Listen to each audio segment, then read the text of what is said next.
Scott, I understand that you are a history buff. Is that it? Next week is President's Day, and it's Washington's birthday. And I thought, what would be a better way to celebrate those two events than with a Friars Club roast of George Washington? Yes! That or a mattress sale, one or the other. All the founding fathers would be there. Sam Adams could bring the beer. Yeah.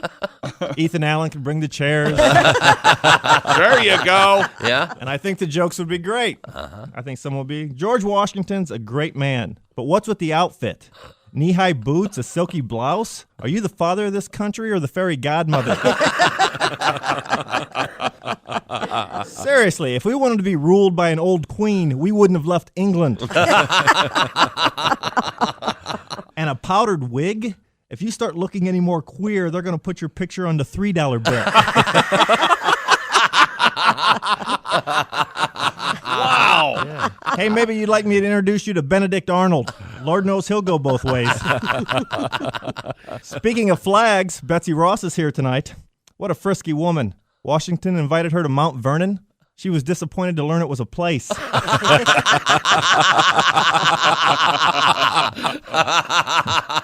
Hey, I don't want to say she gets around, but the Liberty Bell has a smaller crack. Wow. And what would tonight's roast be without Aaron Burr? Well, for starters, more fun. This guy is irritating. After 15 minutes with Burr, George Washington started growing hemp. And did you hear Burr's jokes? Filthy. Ben Franklin is so fat he had to commission Lewis and Clark to find his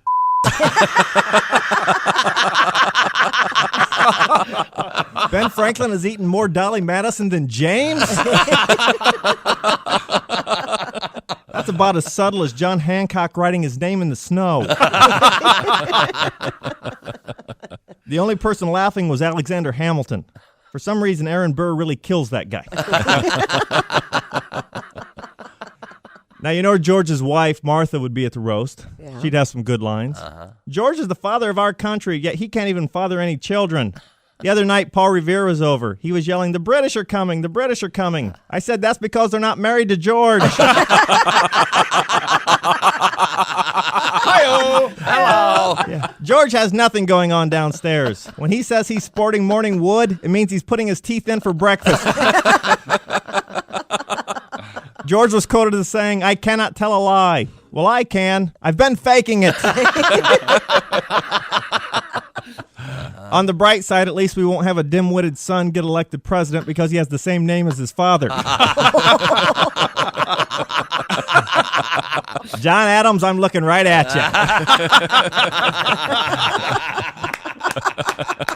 Come on, you know your son John Quincy is dumb. George once asked John Quincy if he'd like a position in his cabinet. He said, "No, I'd prefer a chair." He's an idiot. When hearing that George was a Virginian, Quincy asked, "Why doesn't he just pay a hooker?" And Thomas Jefferson, don't you laugh about family. Where do you go to meet women? The Underground Railroad?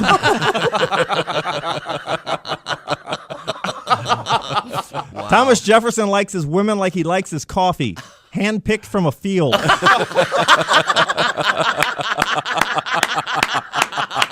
Wow. Yeah. Don't act shocked. You think he uses whips and chains because he's kinky? Oh, wow. It's a roast. It's a roast. Come on. Well, that's about it, everybody. Please tip your waiter tonight. Ben Franklin, I'm talking to you. I know a penny saved is a penny earned, but it might also get your drink tea back. Good night, everyone.